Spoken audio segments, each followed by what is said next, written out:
तो देश के अलग अलग राज्यों में 7 राज्यसभा सीटों पर हो रहे चुनाव के लिए शायमात का खेल तेज हो गया। तमिलनाडु में डीएमके ने कांग्रेस के अरमानों पर पानी फेरते हुए दोनों सीटों पर अपने कैंडिडेट उतार दिए हैं और ऐसे में अब महाराष्ट्र की बची एक सीट पर कांग्रेस के दिग्गज जोर लगा रहे हैं। राज्यसभा जाने की दावेदारी को लेकर कांग्रेस में एक अनार 100 बीमार जैसी स्थिति। ऐसे में देखना है कि कांग्रेस किसे उच्च सदन भेजने का फैसला करती है।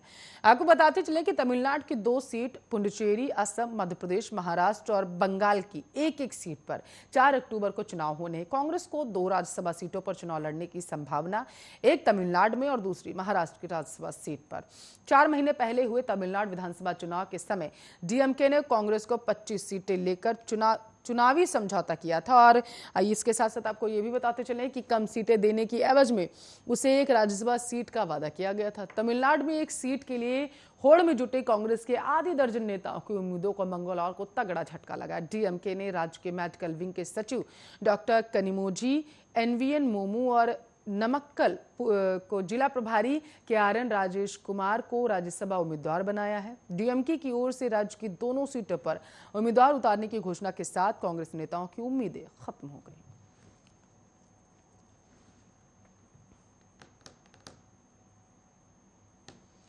तेलंगाना की राजधानी हैदराबाद में 6 साल की मासूम से कथित तौर पर बलात्कार और उसके बाद हत्या के मामले में नया मोड़ आया।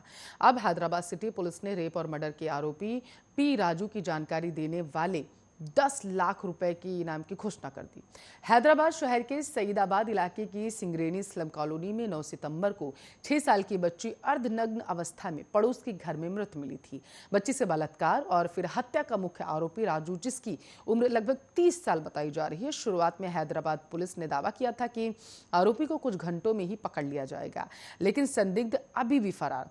पुलिस उसकी तलाश कर रही। आरोपी को आखिरी बार 10 सितंबर को सीसीटीवी कैमरे में देखा गया था। अब पुलिस ने आरोपी की फोटो जारी की है और उसकी जानकारी देने वालों को 10 लाख रुपए जो है वो इनाम देने की घोषणा की है। पुलिस ने बताया है कि संदिग्ध व्यक्ति लगभग 5 फीट 9 इंच लंबा है और उसने अपनी बाहों पर मोनिका टैटू गुदवाया है।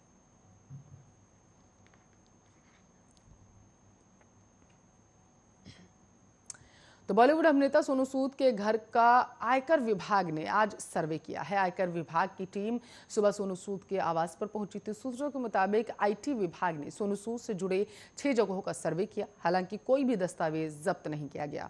बताते चले कि आयकर अधिनियम 1961 की धारा 133A के प्रावधानों के तहत किए जाने वाले सर्वे अभियान में आयकर अधिकारी केवल व्यावसायिक परिसरों और उससे जुड़े परिसरों में अवलोकन करते हैं। हालांकि अधिकारी दस्तावेज जब्त कर सकते हैं। सोनू सूद कोरोना काल की शुरुआत के बाद से लोगों की मदद के लिए काफी मशहूर हुए।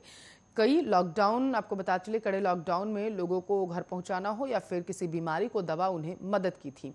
सोनू सूद के इस कदम की खूब तारीफ हो रही थी। उन्होंने 12 सितंबर को ही एक महिला को मदद किए जाने की जानकारी दी थी। हालांकि उनके आलोचक मदद के लिए होने वाली फंडिंग पर सवाल उठाते रहे। हाल के दिनों में सोनू सूद को दिल्ली की केजरीवाल सरकार ने मेंटरशिप प्रोग्राम के लिए एम्बेसडर नियुक्त किया था। सोनू सूद सोशल मीडिया पर भी काफी एक्टिव हैं। उन्होंने आयकर विभाग के सर्वे को लेकर कोई प्रतिक्रिया फिलहाल के लिए तो नहीं दी है।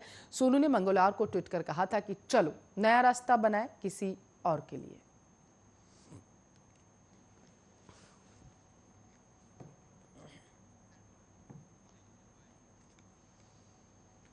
तो चीन की राजधानी बीजिंग की एक अदालत ने यौन उत्पीड़न के एक हाई प्रोफाइल केस को मंगलवार को खारिज कर दिया। एक महिला ने यहां के मशहूर टेलीविजन होस्ट पर यौन उत्पीड़न का आरोप लगाया था।